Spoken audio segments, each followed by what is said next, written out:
Morning guys. For today's video guys ay maglilinis tayo sa ating mga tanim, mga prutas natin, pinya at saka yung mga fruit trees. At ating itanim yung mga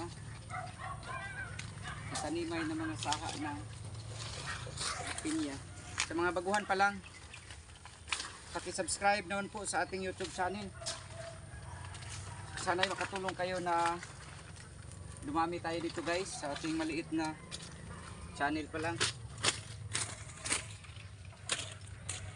At paki-like na din po sa ating mga video, yung pinapanood ninyo ng mga video, at huwag na din kalimutan na pindutin ang notification bell upang updated kayo sa mga latest video na ating ina-upload. Maraming salamat po. Ito guys yung ating trabaho ngayon.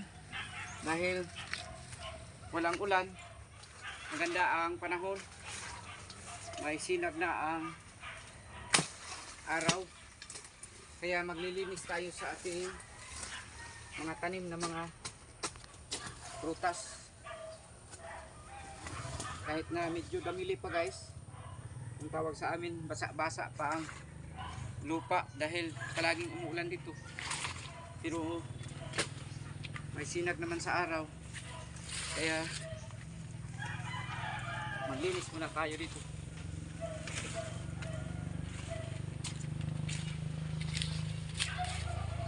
Tagalan tayong maglinis dito guys dahil palaging umuulan, kaya ang dami ng damo ng ating mga tanim. Hirap linisan na prutas guys sa itong pinya dahil kung ano tayo, hindi tayo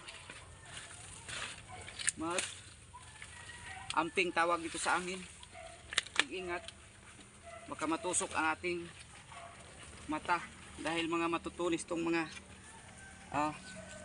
dahon nito.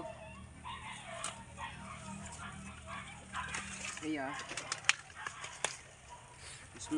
mas mabuti yung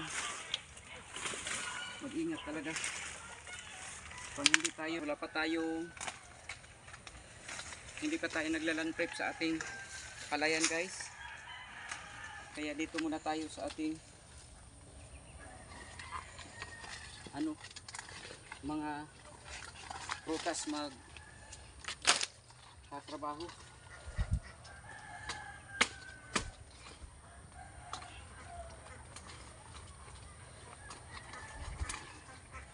Hindi pa tayo nakapag-land prep dahil pinapaayos pa ang ating turtle, yung kahimanan natin sa palayan.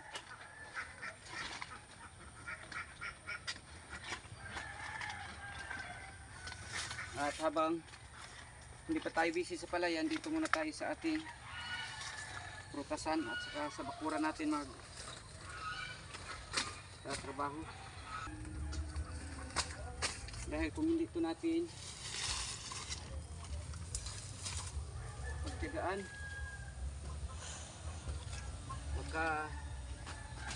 titirahan na ito ng ahas.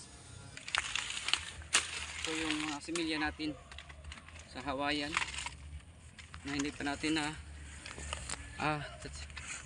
tanim.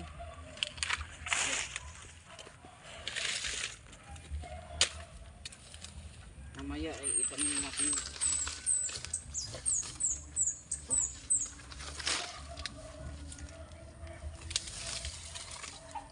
Itong katulad nito guys, madali lang ito magbunga. Abot lang yan ng 8 months, magbunga na yan. Hindi nakaabot ng 1 year dahil malalaki na.